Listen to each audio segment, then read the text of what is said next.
All right, ladies and gentlemen, welcome back to the channel, guys. Today we have another Houston Rocket video for you. I want to talk about a couple of different things. Their summer league ended yesterday. Actually, technically, it's not over yet.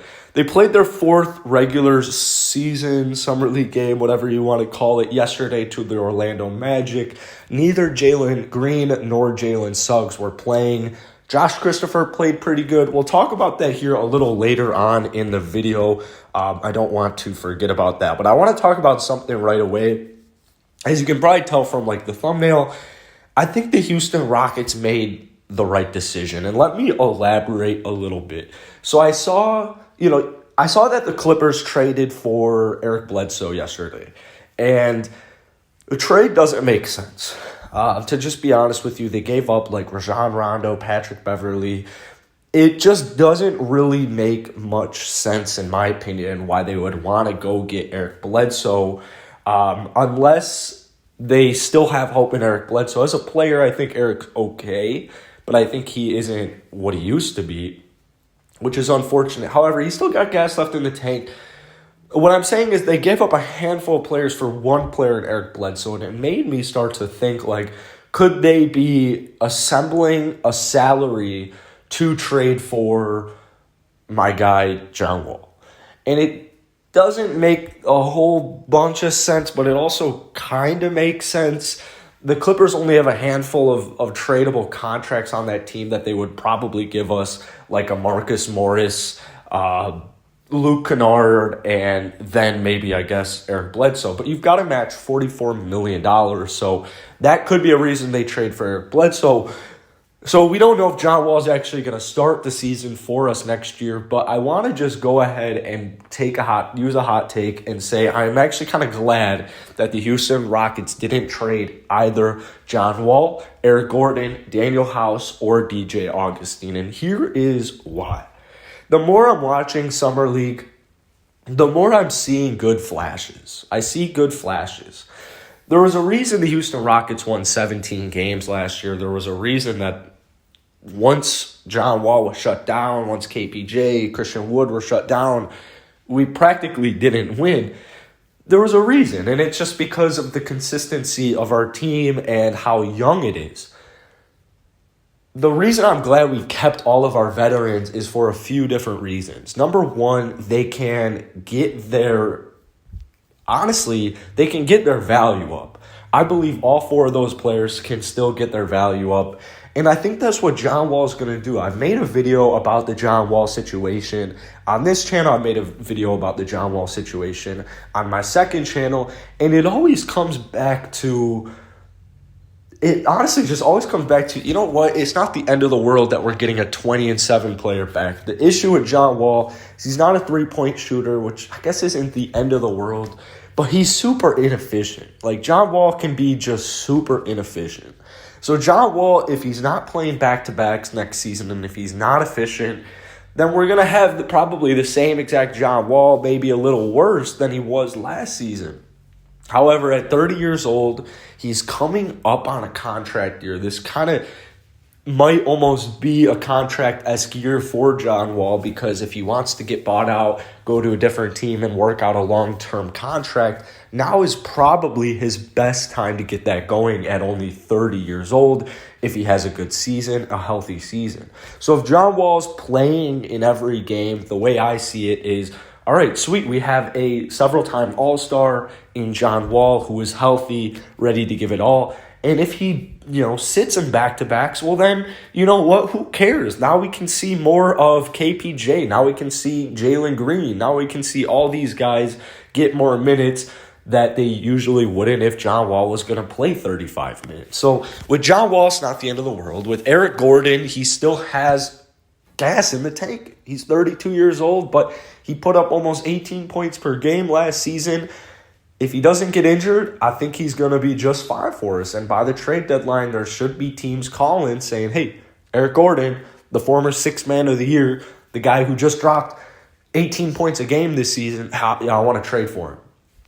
Same thing kind of goes with Daniel House. I don't think the reason I was so big on trading Daniel House last season was because he started way too much. Daniel House I think he just started a lot of games that he shouldn't have started. I think he had no business playing several different times. And then I realized something. You know what? Daniel House 2 seasons ago was a pretty fine basketball player for us. He was a pretty consistent guy and only played 36 games this season. He started in 23 of those. If you go back to the year I'm talking about with Harden, 19 and 20, with Russ and Harden, 32 games played, 52 starts, put up 10.5 points per game, did some rebounding, made some threes at a good consistent rate. It's not the end of the world to have Daniel House. He just doesn't strike me as, a player who's going to change a whole lot.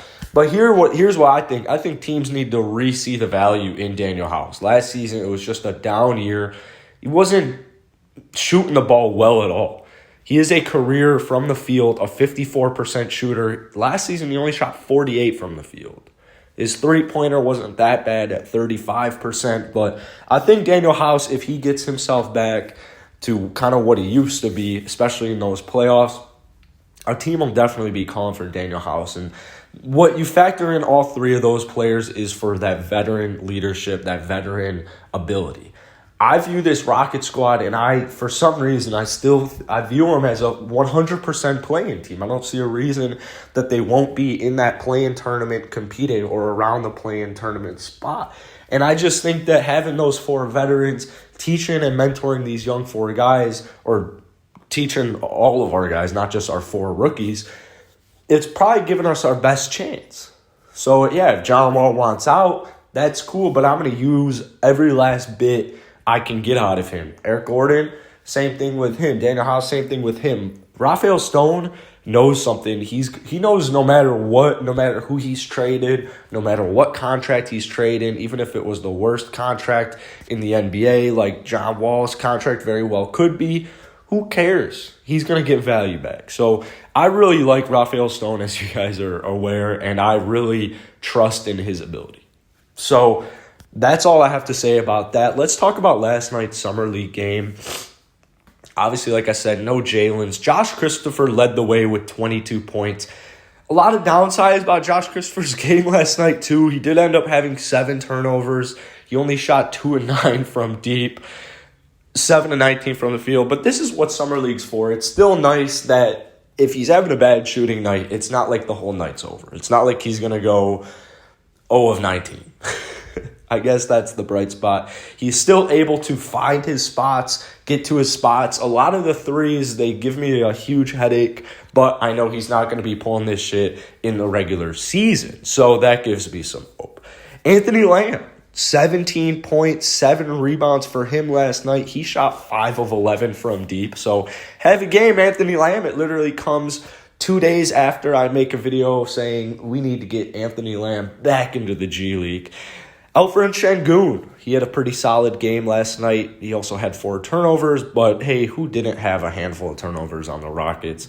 He finished with 13 points, 3 blocks, 10 rebounds, 2 of 4 from the free throw line, which is an important statistic, 1 of 2 from deep, which is also nice, and an efficient 5 of 10 from the field goal line from the field. So the Houston Rockets, they weren't able to get the job done. The playoffs or whatever, however this Summer League stuff works, I'm sure it's already been announced. I think it was supposed to get announced today, and I just woke up. It's like 12:30, so I'm sure you have news on that. But I just wanted to go ahead and give you guys like an unfiltered opinion on John Wall and all those guys, because my opinion has definitely shifted to change as I realize, hey, guys like Josh Christopher aren't ready to come into the NBA and start games. Şengün's not ready to come into the NBA and start games. Usman Garuba is not ready to come into the NBA and start games. You know who is? Daniel House, Eric Gordon, John Wall, DJ Augustine.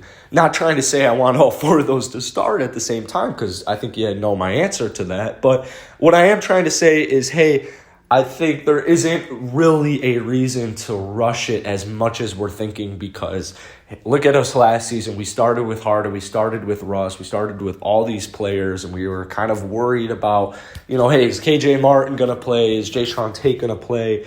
And look at how the season ended. So that shouldn't really be the biggest concern. I will do a full in-depth recap of the Rockets Summer League. I'm thinking about just waiting till Summer League is over to do that. However, if you guys really want it, I can go through like kind of player by player and give you the rundown.